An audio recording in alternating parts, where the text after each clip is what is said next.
Doing a review and test drive on this 2006 Odyssey 722c triple pontoon with an inboard outboard, and I'm standing on its swim platform, which is super unique for a triple pontoon. This thing has a full swim platform on it. Look at this. You don't see these things every day. Back when this thing was made, this was a serious upgrade and a serious option on this boat, and they could do it because it has an inboard outboard. We have a hood right here that lets you in. Unfortunately, the ski tow bar is in its way right this second, but that is removable. But this thing is powered by a 3-liter Volvo 135 horsepower inboard outboard, which is under here. You can see, it's a good power plant. These inline engines create, really good torque for their size. This gets this boat moving in the mid-20s and really gives you a full access on the stern to use for water sports, for swimming, what have you. It really is a unique design. This boat also has dual batteries as well as a battery charger in it. Again, big upgrades for its time. Fuel cells located in the third pontoon inside the boat, but this was really a high-end luxury pontoon for its time back in 2006 and really had all the bells and whistles on it. Seats are super plush. The 7 Series was the highest at the time. Has a full changing room in it that's literally like a changing room. Have a party in here. Pops up. That's a big changing room, folks. And you put the kids in there with their own little flat screen TV, maybe? I don't know. But it is rather large. Great for storage as well. And overall, in regards to the boat, there's just a lot of space. This is sort of a cruise model with this L-shaped seat over here on the port side. Removable pedestal table. Easy seating for 1, 2, 3, 4, 5 people, plus a captain where it's 6 already just here in the stern, plus another 4 or 5 up the bow. So this is probably a 10-person boat, easy. Its capacity plate says 12, and I think you can get everybody on here. When I walk up to the bow, again, large seating over here on the starboard side, a little bit smaller on the port. I mean, there's a lot of space. 1, 2, easy 3 people. This one's probably a 2-seater over here.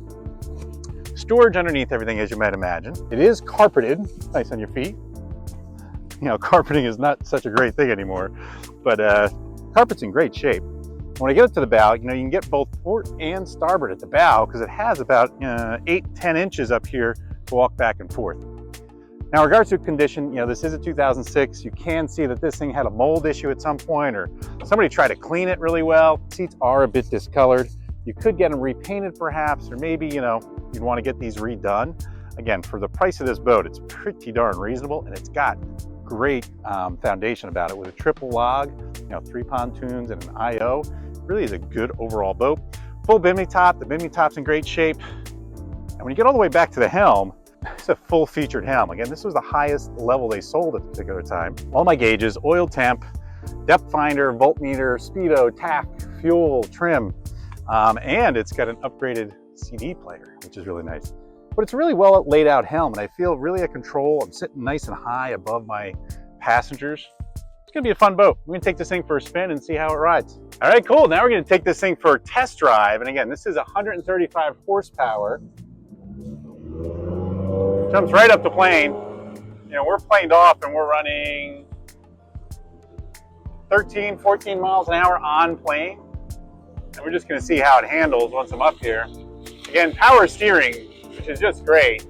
And again, we're 13 miles an hour on plane, which means this is great for tubing, water sports. If this had a turning knob, it'd be even better, but power steering is really nice for this IO. And again, I'm running 13 miles an hour. Now I'm gonna get into it a little bit more, and there's a lot of power left. You can feel this thing jump up to 20, 24, 25. We're about 25 miles an hour. And this is about all she's gonna do, but that's pretty quick for a boat of this size and 135 horsepower. We'll see how it handles her turns at speed. Still nice and slick, easy to turn. A little bit of trim's required. Again, this is 135 horsepower, which in today's day and age really isn't all that much. But it's a little bit different ride and a little bit different control with this inboard outboard in regards to how it steers. I want to say it's confidence in the water. I don't believe this boat has any lifting strakes or anything like that. That just wasn't a thing in its time. But overall, it handles rather well. It's pretty sporty for what it is. And I'm running around 16, 18 miles an hour. So you can have a lot of fun pulling somebody on a tube with this thing.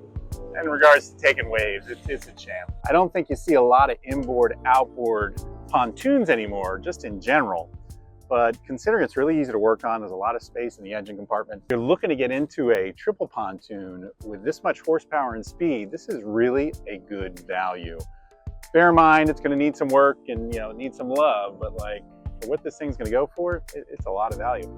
I appreciate you watching. Have any more questions about this boat or this Aero, feel free to reach out. We sold a bunch of these way back in the day. Need to learn how to boat, get some training, I don't know, rent a boat, join the club, or buy a boat. Reach out to us, we're here. Thanks for watching.